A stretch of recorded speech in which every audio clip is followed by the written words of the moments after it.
Once again. My name is Rasheedah Sadiq, and I'm a proud 1 million teacher ambassador, and I'm a black belt. And I just love being here with everyone today. And I hope to share a little bit about how to master the art of public speaking. But before I go to main presentation mode, I want to ask you to answer a question for me, Modupe. Would you say I'm an introvert or an extrovert? What do you think from the amount of time you've known me?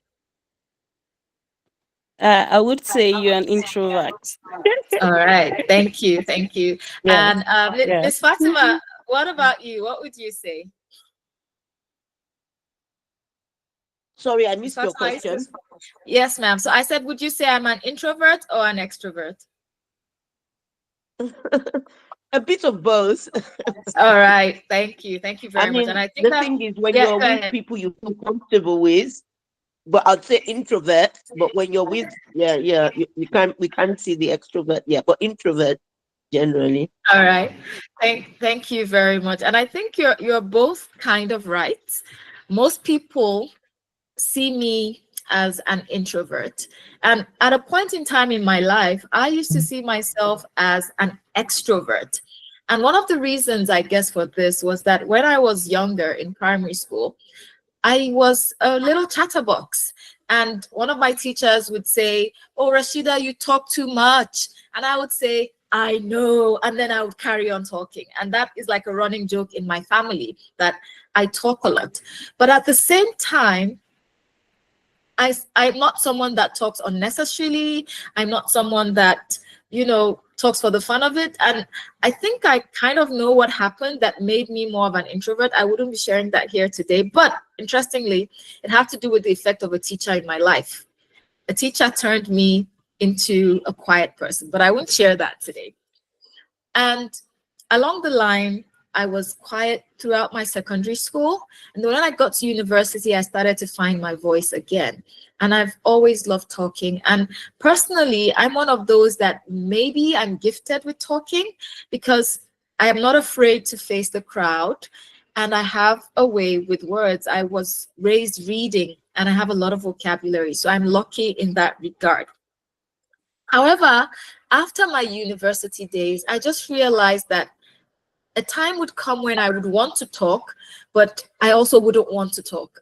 I have something to say, but the zeal is not there in me to say it. And I started to be afraid and to wonder that, am I losing this gift? Have I allowed the world to swallow my gift of public speaking?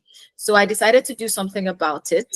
I decided to join Toastmasters. Now, I'm not here to advertise Toastmasters. I'm not forcing anybody to join Toastmasters. If you're interested in that, you can meet me later. But why am I stating this? In this picture that's on the screen, I had won one of the speaking championships. And if you know me and my introverted nature, I don't like conflict. I don't like competition. I just love everybody to get along. I'm that emotional intelligence, everything must be beautiful all the time kind of person. However, when I joined Toastmasters, I never saw myself as someone competing. In fact, when I was in 100 level and there were so many scholarships coming out, Shell Scholarship, Chevron Scholarship, and my friends were applying and they were telling me, Rasheedah, you're smart enough, apply for this. Just because I didn't like that concept of striving with someone or competing with people for something, I refused to apply for any scholarship. I was just like, oh, I'm not going to do it. And in my mind, I justified it because I said, let's leave the scholarships for those that are less privileged. But I knew that the reason I didn't want to go for that scholarship was because I didn't want to compete. But here I am, years later, in my adult life, in my more even introverted self, willing and able to go out to compete in a speaking competition and to win. Why am I telling you this story? Firstly, I love stories. Secondly, I want to tell you that you can do it. Every one of us here can actually rise, face our fears, face those things that are holding us back, and actually become a champion. So yes, I've decided that I'm what we call an ambivert. in my personal time and space, I'm actually introverted. But sometimes, just like Miss Fatima said, when I'm with those that I vibe with, teachers, or in some certain settings like trainings, I go all out and I try to interact with people. So here we are, the outline for today's session. Why exactly do we need to master public speaking? What are the types of speeches that there are? What are the key elements of public speaking? How can we overcome glossophobia? And I'm going to introduce you to something I coined called proper speaking, which I believe is going to help us on our way to mastery. And finally, we'll end with questions. And of course, we cannot master public speaking in one day. It's a process. Even despite the fact that I've won championships, I still read books, I still watch videos, I still try to improve myself because I have also lost championships. I must not tell a lie. All right, so first question, I'd like everybody to chime in. Why should we master the art of public speaking? And Modupe, I would like you to please help me read what is in the chats because I cannot see the chats from here. I don't know why. All right, Okay, ma'am. so I'll do thank you that. so much. So, dear Black Belts, I'm waiting for your responses. Why should we master the art of public speaking? Why is it important? And I'm sure that most people here know why they want to master it and why they feel it's important. So please share your views.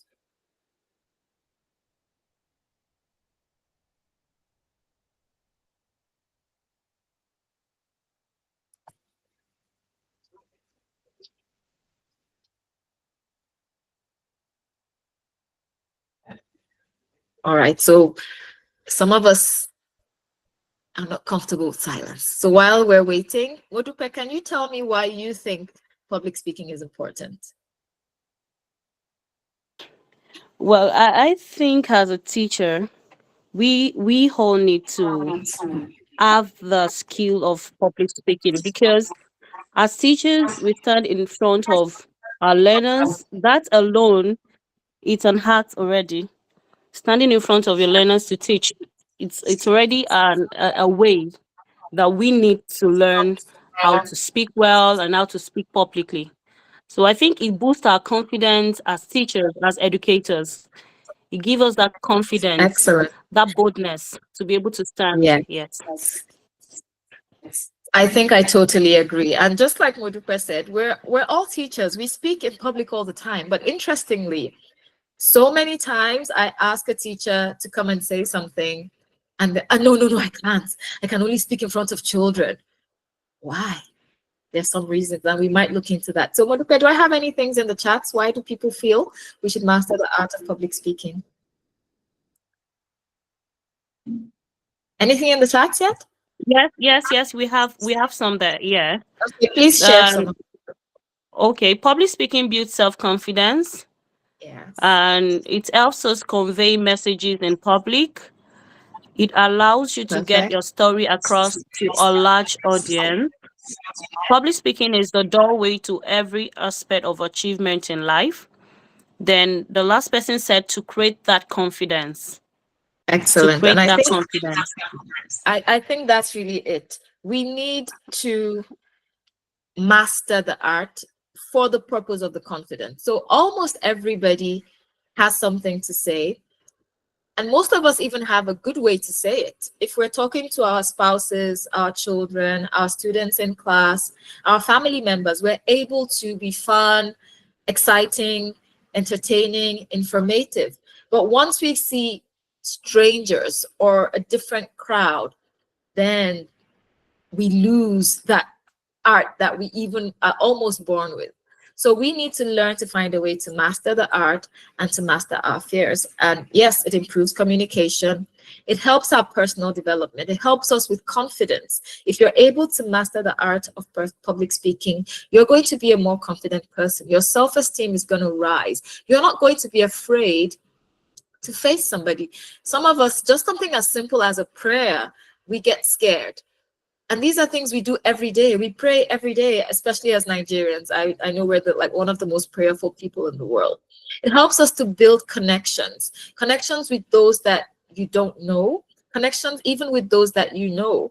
I've built a lot of connections with people. I get to places and someone says, "Oh, I saw your speech on Facebook," and someone says, "Oh, I listened to one of your lectures," and immediately we connect. Even though I've never met the person, sometimes I will remember the person's name on face. Oh yeah, you're my friend. I remember you. And I reach out and I say, oh, thanks for coming to say hi. And we're able to connect immediately on a deeper level because they've listened to me speak. And same with people that I've listened to speak. Recently, I was at an Islamic convention in November. It's called Peace and Unity Convention. And I met some of the speakers that I've been watching on YouTube, and it was as if I had known them forever. And Yasser Kadi came, and I said, is it true that this is the first time Yasser Kadi is coming to Nigeria? Because it was as if I had been seeing him all the time. There was that immediate connection. Influence. The more you're able to speak out, the more you can influence decisions, the more you can influence your workspace, the more you can influence people around you. Influencers are now making money, but there's a lot to influence apart from money. If you're able to pass across your message properly, you're able to positively influence those students, those people around you, your community members in numerous ways. And of course, professional growth. Let's not tell a lie, the way Nigerians would say, let's really be honest with ourselves. A lot of professional growth is about being seen and being heard. Sometimes, yes, we hear that if you're working hard in the background, you'll be noticed, you'll be promoted. But the people that are promoted faster are those that are working hard and are also being heard. They're up there. When there's a suggestion to be made, they're raising their hands. When they've done something, they're sharing what they've done. So yes, I was one of those that used to feel it's like bragging on social media to say, oh, I did this, I went for this convention, I have this speech. But I just realized that it's part of my professional growth. A lot of opportunities have come my way just because someone saw my poster on LinkedIn or someone listened to me. Recently, I got a mail from someone in the UK. He said he listened to one of my talks and he'd like me to join one of their teacher training programs. I was so excited. I was like, wow, you just need to keep showing up and things will come your way. It's not necessarily leading to money, but these are opportunities that could also lead to money. So it's very important for us to try to master the art of public speaking. All right, so I have another question for us. What are some common situations in which we need to speak publicly? So this is me at the last Black Belt graduation held in Abuja. And here I was called impromptu to speak. And well, this wasn't really a speech. I was called to hand out certificates, to call the names of those that would get the certificates. There was an MC already, and I had a speech later on. I was part of a panel. But before that panel discussion, I'm not sure if it was the MC or Olasukomi Okwefa that just called me and said, oh, Rasheedah, come, it's time for us to share certificates. And I was on my feet, I think, for almost an hour. And it wasn't just about calling the names. I had to infuse some humor. I had to make it a bit lighthearted. So this is one of the examples. So I'd like to hear some more in the chats. Please give me a few ways that we can, a few situations in which we need to speak publicly. I'm sorry I can't see the chat, but I can't see the participant list, but I know that Madam Victoria was on the call. So Madam Victoria, while others are typing, can you please unmute your microphone and tell us some common situations in which we need to speak publicly, maybe from your experience? Missy Joma, are you here? Mrs. Ijoma, go ahead, ma'am. Is she here? I'm not sure. Okay. If she's not, please just call on anybody else that you like from the Okay, participants. somebody raised up her hand, and Okay, Ikra, please. I saw her Okay, hand raised up. okay, please Please, over to let you. her speak while others are typing, please. Okay, okay. Ikra, please, can you say something? Can you unmute and say something? Okay, okay. Mr. Sunday Akerele, please, do you have anything to say? Miss Rasheedah, please, can you repeat the question? Okay, the question is, what is showing on the slide? Can you see my slides? Yes, yes. How to? All right, Yes. that's the question. What are some common situations in which we need to speak publicly? I hope that's what's showing on your end. No, no, no, no, ma'am. Oh, no. It's not? Wow. Yes. Okay. What are you seeing? How to master the act of public speaking. All right. Just the heading. Yes, just the heading. So I'm gonna stop sharing and Okay. try to find out why that's happening because I've been sharing slides all along and I didn't know it wasn't changing. Mhm. Mrs. Ikra, you're raising up your hand. Okay. Maybe that was a Uh, mistake. okay, so I can see Aisha. Aisha Atiku, go ahead, please. Asha Atiku, yes. Please, can you go ahead? Okay. Okay, thank you very much. Good evening, everyone. Good You're evening, Ma. welcome. Okay, so being a school leader, I've had to address a number of people impromptu most times, maybe the staff or some parents, a group of parents, and having that skill of public speaking really helped me a lot. So, yeah, that's one instance. All right, thank you very much. So addressing parents, impromptu. Yeah, Thank you. yes. Yes. Modupe, do you have my slides at hand? Like close? Yes. Okay, so Yes. I'm Yes. thinking Yes. maybe you should help me share because as I'm Okay. sharing, I'm not sure why Okay. I'm moving the slides, but it's not moving. And then it will help me to be able to keep an eye on the chat. Okay, so Mr. Okay. Sante Akinre Lere Yes. say She. during project presentation. Yep, Yeah. thank you. Being some Aisha Abubakar said, being in a leadership position, I have had to address a number of people, ranging from staff member to parent to management of another school. So Okay, in so another, that's like, yes. yeah, okay. Yeah. So Okay. can you go ahead and help me share my slides, Modupe? Okay. He's not here. Oh, Okay. He's not here again. It's not uh, here. Can you send it to me, please? yeah, I will try to Mm, do that. And while I'm okay. doing that, I'll just, okay, Aisha, are you raising your hand again, or is this from the last time? Oh, sorry, it was from the last time. All right. So Ruth also says during staff meetings, she's had to share her slides. So that's awesome. So the very next thing we want to talk about while we're waiting for how to share my slides is just to have a look at some of the different types of speeches. So we've mentioned a few, and some of them are impromptu and some of them are not. So I would start by saying we have speeches that are called ceremonial speeches. So ceremonial speeches would be, for example, if you had to give a toast to someone, or if you had to give an acceptance speech, or the Okay. type of speeches that we give, you know, at a wedding, if you're the best man at a wedding, or the chief bridesmaid or something. Those are all ceremonial speeches. If you get an award, or your school gets an award and you're called to receive that award, all of those would be under ceremonial speeches. The next type of speech is what we call the demonstrative speeches. Demonstrative speeches are related to showcasing a product or demonstrating how something works. So, for example, if I am selling a pressure cooker, I may want to showcase how that pressure cooker works, how you need to put the safety valve, how you need to make sure that the rubber lining is not leaking. And I'm demonstrating the steps and I'm talking at the same time. So that's a demonstrative speech.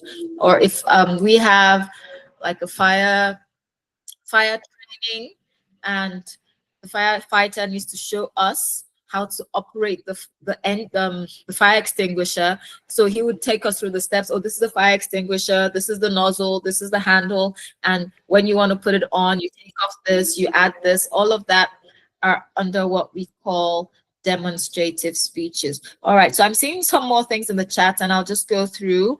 Let Alwali me go say, through, Mar.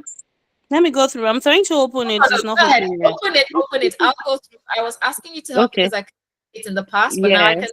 It's fine. And Okay. I'm Okay. going to give you time to share the slides.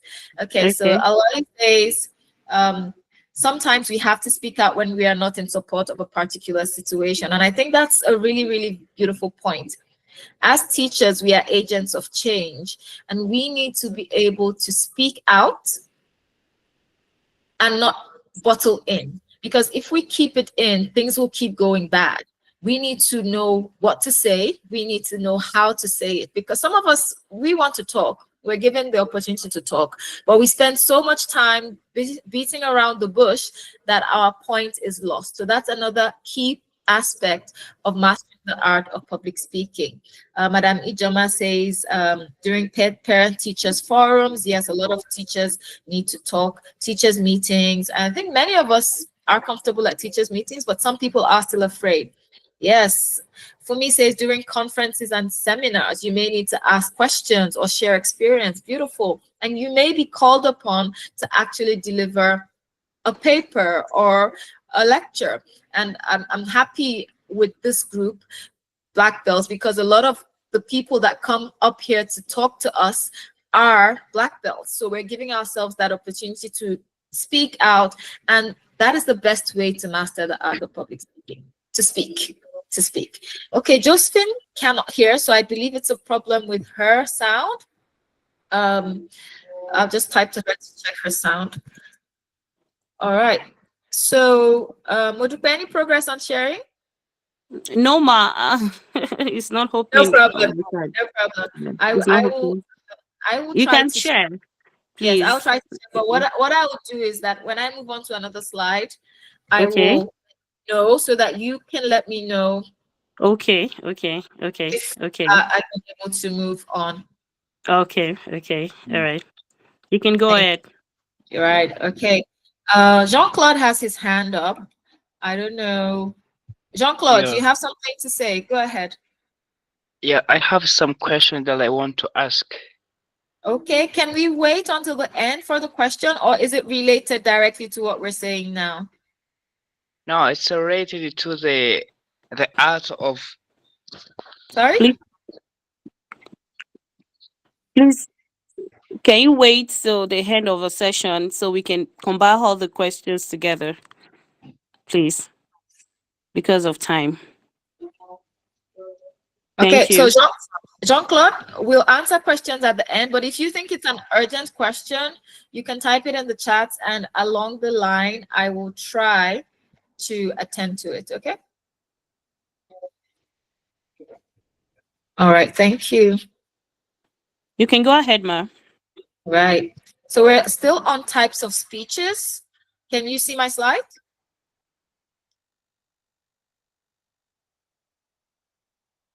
Hello, Modupe, can you see my slide? Yes, yes, yes, yes. Awesome. All Types right, of so the third, speeches. yeah, great. So the third type of speech is the informative speech, and that's where you're learning something most of the time. So we have our webinars, our lectures, our symposia, all of those would come under informative speech. Conference presentations would also come under informative speech. Sometimes even speeches for entertainment could be linked to the informative speech depending on how the structure is. Then, so storytelling can also be grouped as an informative speech because sometimes you learn a lesson from it, but it might be more for entertainment. And then we have persuasive speeches. So here we have debates, we have pro-con discussions, like talking about the pros and cons of something, advantages and disadvantages. We have pitches. If you're trying to sell something, you're trying to sell yourself, you're trying to sell the beauty of black belts to somebody else, or 1 million teachers to somebody else. You're trying to convince somebody, persuade someone. That's a persuasive speech. So those are like the four main categories of speech. But we also have another categorization, which I've put at the bottom, where we have the impromptu speeches. So you're just walking down the road and somebody says, speak. So I've called, for example, I called Modupe to tell me about why she thinks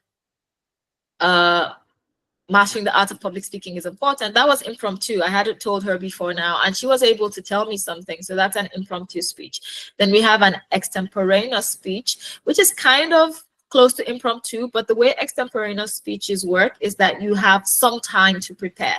So maybe you're told 30 minutes ahead of the time that you're going to give a speech. So you have a few minutes to prepare your thoughts. You're able to take down notes, and then you're able to speak from your notes. That's an extemporaneous speech. And then the last one, of course, are the prepared speeches, which is like my talk here, webinars, or the speech that the presidents would give, or any other formal speech that is prepared ahead of time. All right, so now we move on to the elements of public speaking. There are 5 key elements within public speaking. And as a public speaker, as someone on the way to mastery of public speaking, these are the things you need to look out for. I won't be able to touch on all of them in depth, but as you work on your journey towards becoming a better public speaker, try to identify things you can do to improve yourself, the speaker. So your confidence, your vocabulary, your intonation, all of that are about you, the speaker, your outlook, your appearance. Then, of course, the second element, which is almost more important than you, the speaker, is the audience. Your speech needs to be tailored towards your audience. So the way I'm going to address black belts is a bit different from the way I'm going to address children in year 6, for example. And I might still be teaching the same topic of public speaking, but we would address it in a different way. So you need to know your audience. Are they professionals? Are they educated? Some of the lingo, the terminology that I would use with Nigerians or with Africans, I may not be able to use them, or I would have to use and translate if I'm talking to people in the US or in the UK, for example. So I need to know my audience, and I need to target my audience. And then I need to focus on why the audience is there. My speech needs to be in tune with what the audience wants.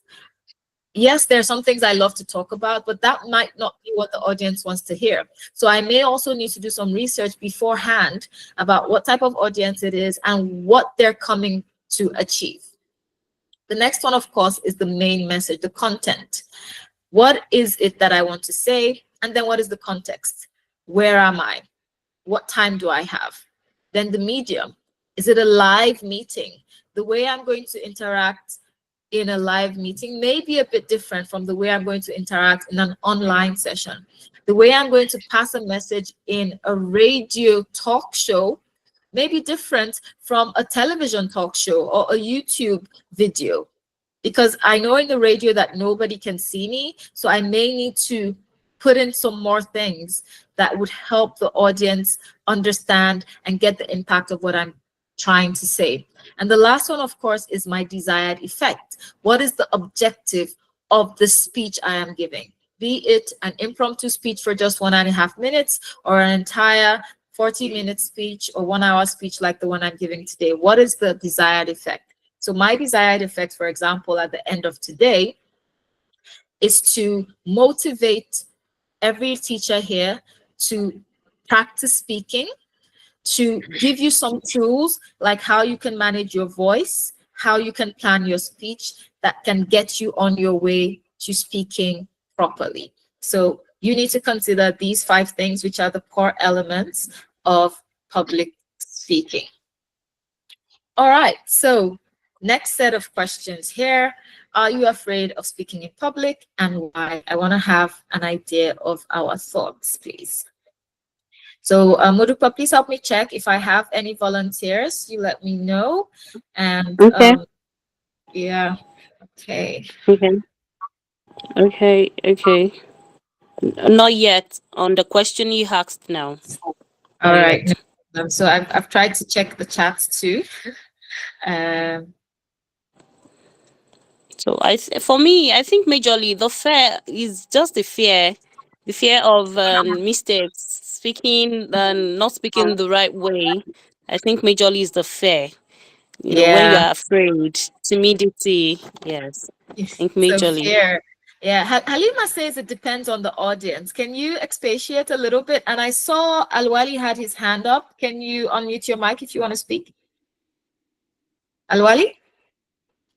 Okay. Yeah, good afternoon or good evening. Good evening.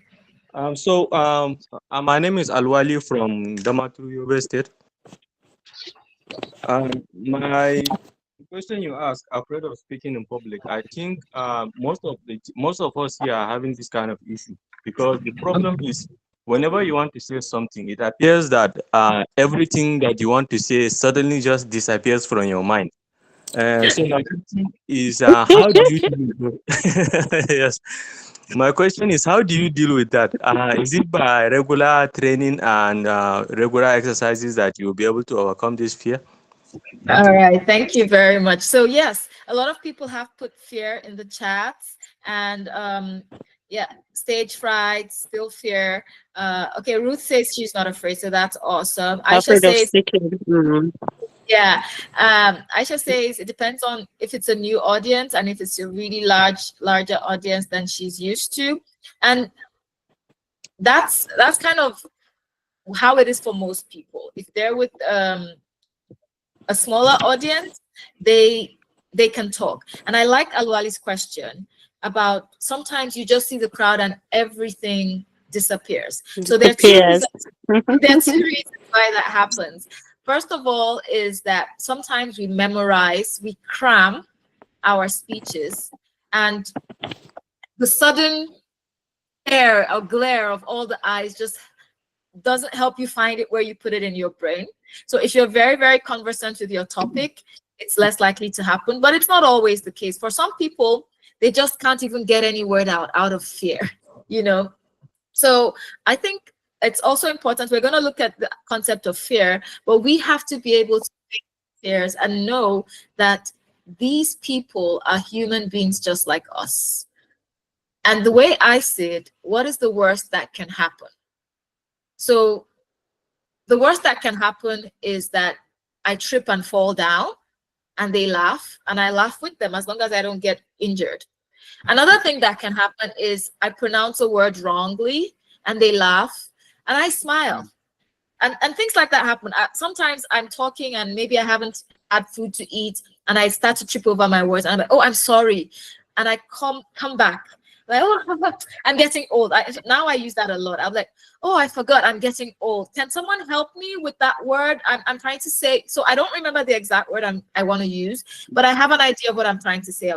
I'm trying to say that thing when you sit with someone and yet you don't understand anything, and someone from the audience will help me out, say something. I'll say, oh no, not that. Or yes, oh, okay, let's go ahead. I think I'll remember it as we speak. So I just take it in my stride. They cannot kill me. It's public speaking. I didn't kill anyone. They can't kill me. The worst that can happen is that they would laugh at me, and that doesn't take anything off me. Yeah, and it comes with being confident. It takes some time, but it's a mindset thing. When we were younger, we used to sing sticks and stones may break my bones, but words would never harm me. Yeah, words can be harmful, but it's just a technique for you to try to avoid being negatively affected emotionally. So in some places they'll be like back to sender, I don't care, Odieshi for Nigerian people. We use different things to try to confront our fear. Because if we don't confront it, we're never going to be able to go past it. Another thing that people use is cue cards. So especially if you're supposed to speak from the top of your head, you may forget. So you just write your points point by point in cue cards, the way debaters do. So you know the material. And if you forget, you quickly go through your notes. Even presidents do it. I mean, we're not born to memorize. We want to give the impact of our speech. We want to pass across a message. So you look at your jottings and you continue your speech. So that's what I would say about forgetting. And the interesting thing, in one of my championship speeches, I had written my speech, I had practiced my speech, and when I got to the stage, I forgot a whole paragraph of my speech, but I still won. Why? Because I put in my energy, I used my voice, I used my gestures, I used all the other aspects of good public speaking. And nobody but me knew my speech. So nobody actually knew that I forgot a whole chunk. On my way to sit down, I just remembered, oh, I didn't add this part. But nobody knew. And I had like a rousing ovation. I didn't even know I was going to win at that point, but I ended up winning that competition. So Yes, there are many reasons to be afraid, but we need to do it afraid. We need to do it afraid, and we need to start, because that's part of how we're going to get better. If we keep wondering, so if you freeze up today, just say something, forget about your speech and say something that comes from your heart. At least you're able to talk. The next day you try again, you might remember 3 4 lines, and then you freeze up again. But don't ever stop coming back, because when you stop coming back, that's when you're truly defeated. And it's going to be so difficult to master the art of public speaking if you give up. So, glossophobia. Glossophobia is a fear of speaking in public. So it has its own name. And some of the possible causes, there are many causes. Most key of the causes is fear. It's fear of embarrassment, it's fear of failure, it's fear of judgment. Another cause is past trauma. So maybe in the past, just like Jean-Claude, I think, was it Jean-Claude? Alwali, sorry. Alwali said, you went up in front of a crowd and you froze and you forgot everything you wanted to say, and you just were gently let down from the stage. Anytime you want to go back, you're going to have that fear. It's become a trauma for you. You're going to have that fear that it's going to happen again. Sometimes you're going to be dreaming, and in your dreams, you're seeing yourself being booed off the stage. But don't allow that trauma to stop you. You need to go ahead. And in some cases, you also may need to seek professional help. And for some of us, it's genetic. It's a genetic factor. So we talked about some people being naturally introverted, their personality is not so outgoing, but everybody can overcome the fear of public speaking. I've grown to a stage where I love speaking in public, and I'm worried that by 10 minutes to 7, Modupe is going to tell me it's time to stop. But on a normal day, just like both of them said, I may sit with you in a room and I'll listen. I prefer to listen to people discussing, and once in a while I chime in, but it depends also sometimes on the topic. If I have something really, pertinent to say, I will put in my words. So what are some of the symptoms? Someone mentioned freezing, and that's an extreme, but yeah, forgetting everything and freezing. There's increased heart rate. You can feel it. You can feel your heart pounding, and sometimes you are worried that even the audience can hear your heart pounding in your chest. Then sweating. Even I sweat sometimes when I'm speaking, especially when I have two reasons why I sweat. If I don't eat enough before going, if the conditions there are hot, of course, and then when I have an audience that's not so friendly. So a lot of us have talked about PTAs and PTF. If I'm facing our parents in a parent teachers association meeting, and I know that we messed up as a school, I know they're already planning, to bombard me with questions. Sometimes I'm sweating, but I try not to look flustered, but I know in my armpits, for example, that I'm sweating. And then of course we have the dryness of the mouth. Some people shake. You actually see some people holding their papers and they're physically shaking, or they're holding the microphone and the microphone is shaking and the voices are shaking. Those are some of the symptoms. And in extreme cases, some people actually feel like throwing up. We have that butterflies in the tummy we're talking about, but for some people it goes to the extreme that they want to actually vomit. So those are some of the symptoms, and we've seen the causes and how can we address it. The first thing I want to say, which I strongly believe in, is about the mindset.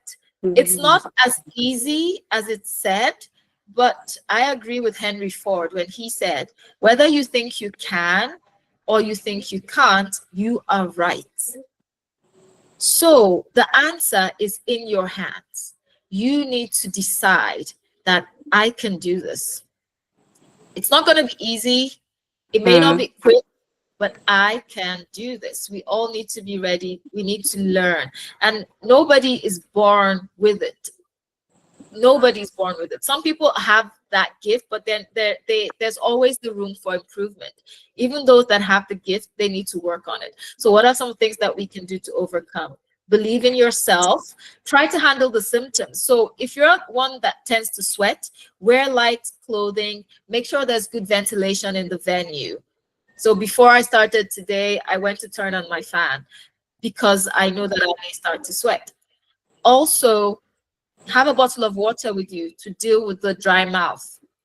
Do some exercise to regulate your your heartbeat. And there are different relaxation techniques. We have breathing techniques. There's something they call box breathing. I can't really demonstrate today, but we can research breathing techniques, meditation techniques. As a Muslim, I do something we call adhkar. So I just say some little prayers before I start, and it calms me down. There are so many things in NLP. They have something called anchoring. Some people do anchoring, but there's so many different techniques that we can decide to try and see what works for you. Some people just sing or hum. Just before they start, they sing to themselves, they hum to themselves, and it calms them down. So find what works for you, and you can try Okay. different. Yeah.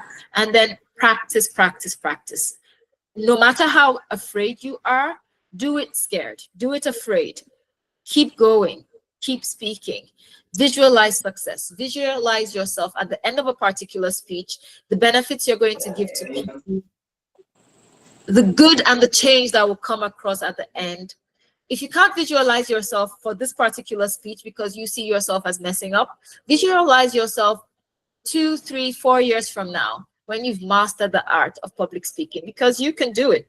You can even research people that have been able to do it, even though they were not good. We have stammerers that have been able to overcome and become excellent public speakers. When I hear that, I know that almost anybody can do it. Can you do? Mm. If possible, and if necessary, seek professional help. Get a coach that can help you one-on-one. Get a therapist. Some people may need to go for therapy if they're in the extreme end of glossophobia, like fainting because they were asked to come to speak. There are some people, but very few of us faint. But freezing, fainting, you may need to see a therapist or psychotherapist or a behavioral therapist. But sometimes all you need is a good coach. Sometimes all you need is a supportive group, somewhere like 1 million teachers. Volunteer, speak to Miss Fatima, tell her, oh, I would like to share something I learned in the last training I attended. Do it scared. We're all one. We're brothers and sisters. So this is a safe space. Start from a safe space. If there's any issue, we're here to support. It's going to be a supportive audience. And time, you will gain the confidence where you can go to a conference with people from all over the country that you have never met and face them and be ready to do it. Of course, you need to give your best, but then you are not going to be afraid of failing, because there's no failure for me. There's just growth. Someone says fail is first attempt in learning, and then you keep learning as you grow. So let's strive. Easier said than done, but it can definitely be done. And we start with the first step. All right. So here we've used a lot of time, but this is actually where we get to what we need to do to become better speakers. Now, I came up with this trademark called proper speaking, and it's just sharing what we need to do to become good speakers into 6 aspects. The first one is planning. The second one is rehearsing. Third one is organizing. Fourth one is presenting. Fifth one is evaluating. And the sixth one is reviewing. So I'll try to read through them. The most important part, I think, for most of us is the presenting part, but everything is important, because just like this next slide says, if you don't know what you want to achieve in your presentation, your audience never will. So you need to plan. You need to have an objective, and you need to try to see if you can achieve that. Because sometimes you attend trainings and people say, oh, wow, that was awesome. That was excellent. You did so well. And then you ask them, tell me one thing you learned, and they can't, because your presentation wasn't really tailored towards achieving any goal. It was more tailored to motivating, not even motivating, just impressing. Because we listen to some speakers and we are like, oh, you have to aspire to desire. You're using all the rhetoric, and you're shouting and you're moving and you're jumping and everybody's excited. But at the end, they don't really know what they came for. And that's not what we want to do. You can use all of that because it's part of public speaking, depending on your persona. But then you have to know what you want them to achieve, and you have to help them to see it and to achieve it. So planning is very important. Know your objectives, know your audience. What would you like to see at the end of your speech? So I said what I want to see at the speech. I want to see more teachers taking up roles being confident to speak, and having some of those tools to make them better speakers. And when we get to the present aspect, I will be sharing those tools. How long? How will you engage your audience? So you have to think of an audience engagement. Sometimes you use jokes, sometimes you use rhetorical questions, sometimes you use Mm. real questions. So in my, Icebreaker. Mm. yeah, icebreaker. Thank you. In my presentation today, I've used real questions because I wanted you to answer. I've used personal stories. So these are things that you can use to engage the audience. How long is your speech? These are things you need to note, and you need to be able to manage your time. I've lost a competition before because I spoke over the time limit. The time was 5 to 7 minutes, and I spoke a bit closer to 8 minutes, and I was disqualified. And all of this is just to teach us to try to manage time, because it's also important in speeches that you don't lose your audience. No matter how good what you're saying is, no matter how interesting it is, if it's too long, you're going to lose the audience. And then what tools will you use to establish credibility? Are you going to, how do they know that you are worthy to be listened to? Some people show with statistics and the research. Some people use their personal stories. Some people is the presentation style that makes people know that, oh, this person really knows what he or she is saying. Now, a standard speech structure should have 3 parts so that you can keep your audience engaged, so that you don't lose them along the way. You have a hook, which is the introduction. And a hook is something that they say it draws in. So for the hook, you normally have a story or an anecdote, a fact, a rhetorical question. So if I ask, did you know that 90% of people suffer from glossophobia? Do you know that the most sought after skill is learning public speaking? If I start my speech like that, you realize, really? Okay, so I'm not alone. Let me listen and know more. Or if I tell a story about how I walked on the stage and I was sweating, and I wanted to talk, but my voice got stuck. And then all of a sudden, I looked to the right and I saw my husband and he smiled at me, and I pretended I couldn't see anybody else. And then I gave my speech, and it was the best speech, and I had a standing ovation. That's a story. It had a love story in it. It had a plot in it. It had, you're like, oh, hey, you'll be happy. You want to hear more. Like, okay, so what else? How? Why did it work? Then you go to the body, the main details of what it is you want to say, and then the summary, a conclusion. You tell them the brief part of what it is that you've been able to share. And that's the takeaway. In some instances, you give a call to action so that they know what they're supposed to leave with. Because sometimes, as we're telling our story and we're adding so many things, the main point may be lost. And that's why it's really important that we have a conclusion or a summary. All right, rehearse in front of the mirror. You can use the voice recorder on your phone. You can do a video recording of yourself. You can rehearse in front of friends and family and ask them. You can do a dress rehearsal at the event to know where you're going to stand, to know who's going to go after who, things like that. The next part of proper is organizing. Logistics. Make sure your venue is available. Make sure your laptop is working, your internet is working, your microphone is working, whatever it is you're going to need. Make sure the lights are working, the projectors, things like that. Check your seating, check the sound. Delegate and organize your staff. If you need to have a budget for that event, you do that. Create a checklist. Very good to help to make sure that you have everything. Slides, check. Email to the owner and to the organizer, check. Things like that. Presentation, like I said, the most important part. If you can speak, you can influence. And if you can influence, you can change lives. And that is what we all want to be able to do as teachers. When you're presenting, you need to be careful of your presentation style. So I talked about the fact that speaking to toddlers would be a bit different to speaking to professors, might be a bit different to speaking to people in the villages or in the urban centers.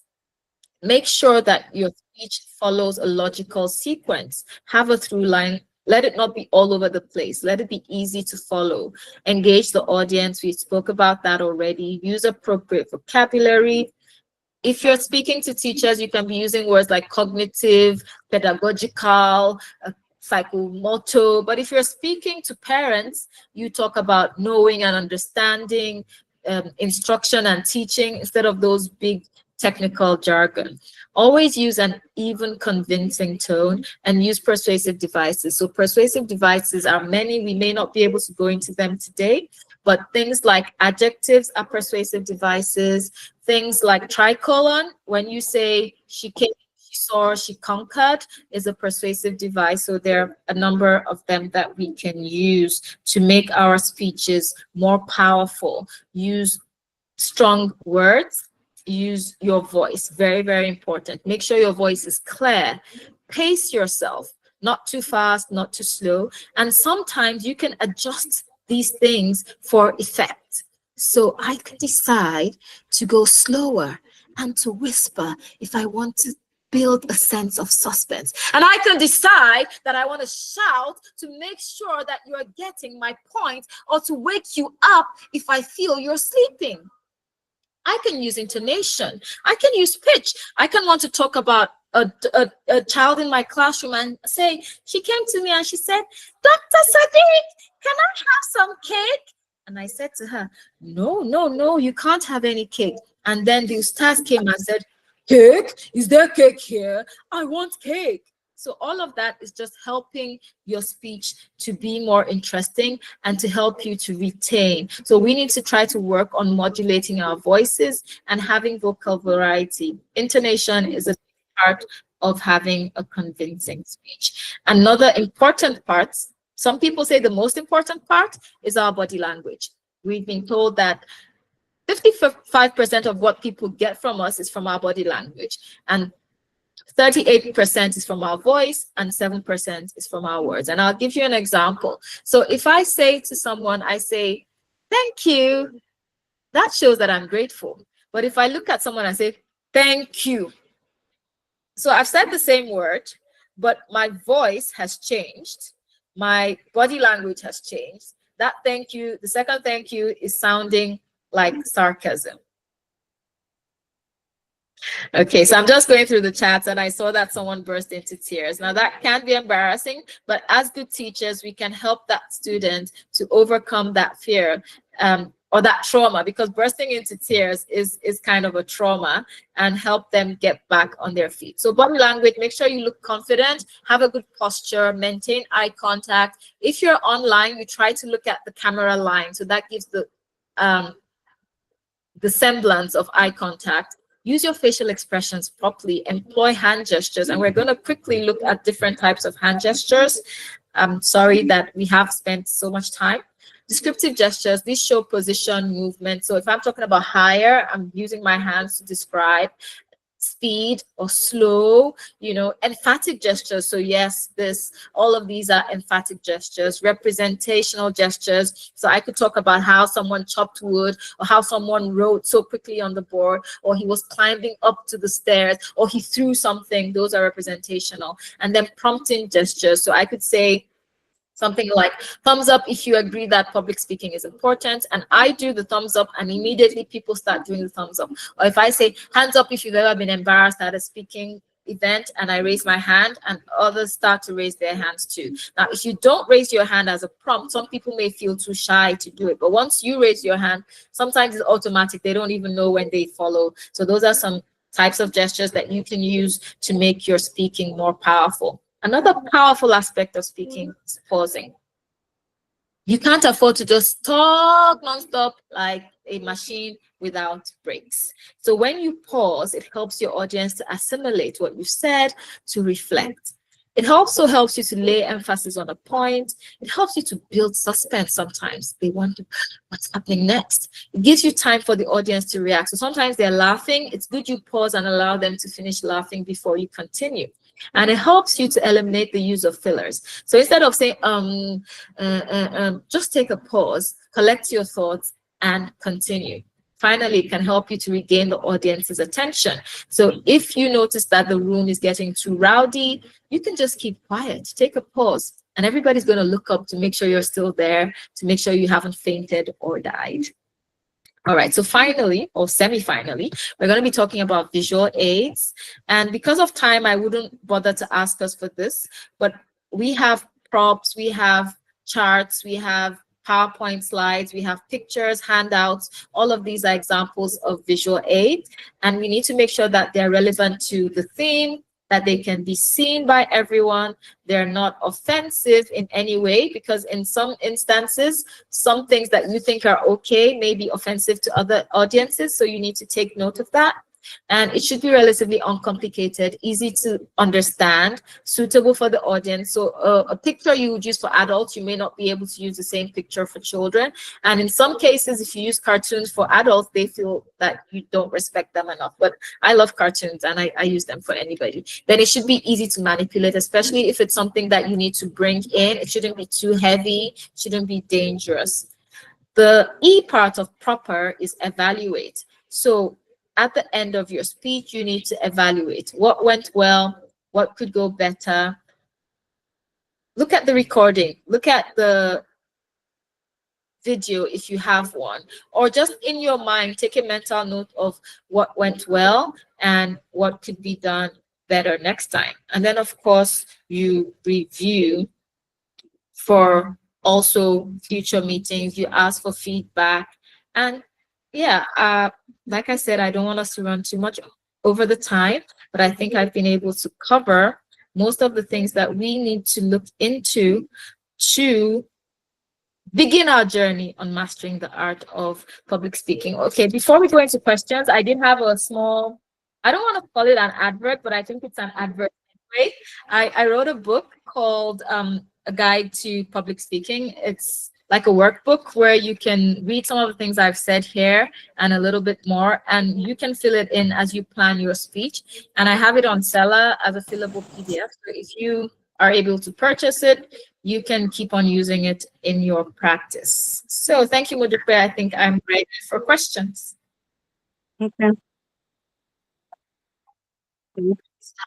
Thank you. Thank you so much. Thank you. We really appreciate you. Right, thank you, Dr. Rasheedah. That was an awesome insight into the art of public speaking. And like you said, we're already doing it anyway because we're teachers. But how do we fine tune it? And we are a community of teachers. How can we help each other?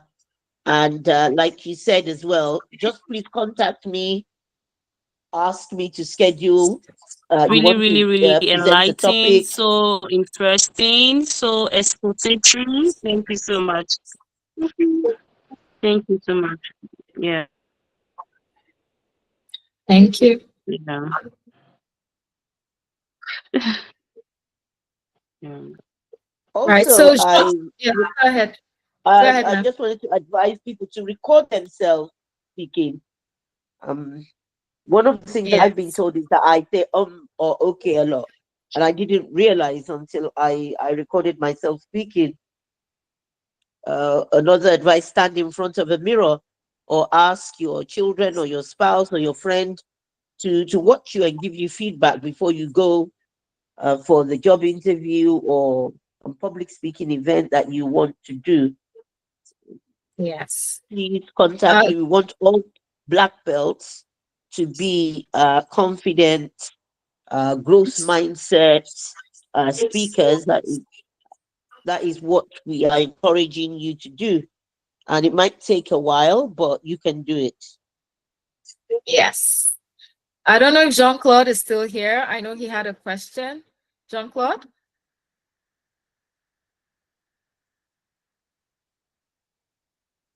Hello, Jean-Claude. Are you still here? Also, Madam, remember to she raised her Okay. hands up. Okay. Please go ahead, ma'am.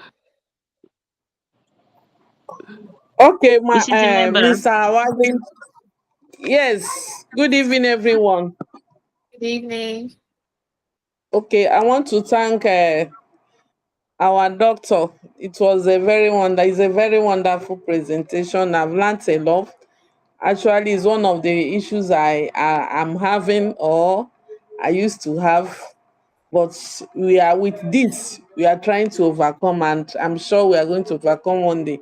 My question, Mr. Wale covered it when he asked the question, so it has been answered. Thank you. Okay.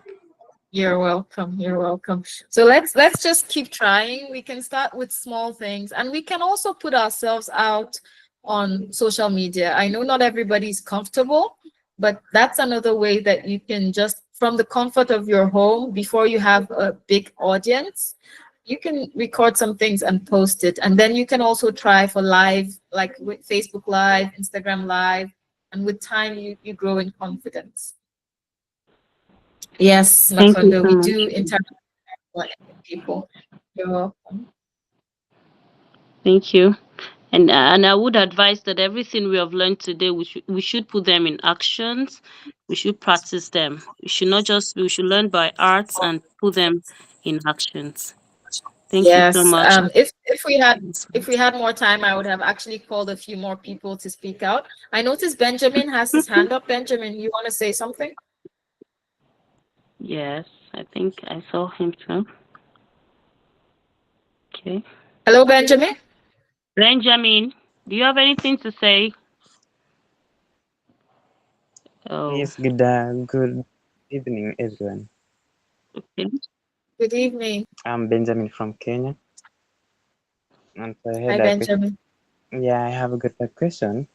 It is quite unfortunate that I happened to join the meeting late, but my question is, Good evening. sometimes, sometimes you can be in a situation whereby you are preparing to present something, or you knew that you'll be told to present something. So psychologically, you you get prepared, but the moment you are cold, you feel like you still need to prepare. Wondering how best can you deal with that with Yeah. Okay. So, Benjamin, if I get your question correctly, you're saying that you've been preparing for something, but at the time when you're told to come up, you still feel unprepared, right? I think that we should, first of all, have that growth mindset that I can do it, and have it in mind that, okay, I will do it based on what I can. It might not be perfect, but it will make a difference. I believe that if I share just one word that makes a difference, I've made a difference. So I have some people that I know that they speak bad English, for example. Like they can't give me two sentences that would be grammatically correct, but they have a lot of wisdom to share. I encourage them. Do not mind that people will make fun of your grammar. Those that need the information you have are going to benefit from the information you have. You cannot wait until you are having professor level grammar before you start sharing that vital information. So if I'm called to give a talk and I know I'm not 100% prepared, but I still have one or two things that would benefit the audience, I will go ahead and share my nuggets, and I will try to make sure I am better prepared Lala, next. please mute your mic, please. So I hope that helps, Benjamin. Let's never have that feeling that let's never have a feeling that we can't do it. It's better we do it and score 40% than to run away from the stage. There's this saying, I can't remember exactly how it goes, but it's just about you need to try. If not, you're surely going to fail. Something like that. Like you make an attempt. The effort is key. So if you don't make the attempt, you already score zero. But if you make the attempt, you're not likely to score zero. You're likely to score, even if it's only 10%, you've taken a step. And the next time you're going to get like 20% or 40%. Each time you're going to be doing better. I hope that helps. So don't run away because you are not totally prepared. There's nobody that is 100% prepared. And sometimes you feel you're 100% prepared, and then something that you never anticipated, that you never planned for happens. So we also say expect the unexpected. And yeah, thank you. Those who fail to plan to fail. So just go ahead and take your first step.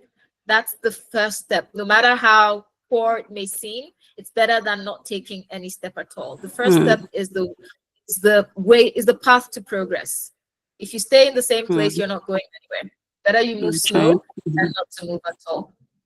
Mm. Thank you, I ma. think you're welcome. Then someone wrote in wrote something very important and said, I think today's topic may have been one of the most interesting topic because it really spoke of to a lot of us, especially because it is directly related to our profession. I think this is very, very important. He spoke to so many of us because it's directly our profession. Thank you It so is, much, ma'am. and we need to take that opportunity. We have the current Maltina Teacher of the Year, Edson Fonu. He's the most followed person on social media, most followed teacher on social Mhm. media. And if you listen to him, Wow. he doesn't speak with Queen's English, but he knows what he wants to say and he says it and he's making an impact. So we Mm, teachers have the opportunity. Social mm, media teaching is the future. Once we mm, have something to say, let's go ahead and say it. mm, mm. Thank you so much, ma'am. Thank you. You're welcome. Thank you, ma'am. Miss Fatima, anything, ma'am? Yeah, can you hear me? Yes, ma'am. We can. Yeah, so I mean, what does a black belt do? A black belt is supposed to make a change in society. You are a teacher that has a lot of knowledge, that has continuous professional development, and we are going to influence our pupils, and these pupils will be inspired and make an impact and change society, and our society will become better. So Mr. Hakim refers to as being social innovators, that we affect our society, we are creative, and we make a difference in people's lives and make our world a better place to be. But how can we do that if people can't understand what we're saying clearly, or we don't listen? Listening is also part of being a good communicator. So it's a very, very important skill as teachers to be effective communicators, because that is what we are meant to be as 1 million teachers black belts, people who make a difference, make a change, and impact their society. Thank you so much, Mary, for this. Thank you so much. Thank you, Mrs. Dr. Rasheedah, for this. We really appreciate your time, and you have really loaded us. You really loaded us, and we it's really, really, really an insightful one. Thank you so much, ma. Thank you. Please, Black Belt, Yeah, let's My appreciate absolutely. our pleasure. with with our love emoji to appreciate her for Let's her send her time and some love emoji.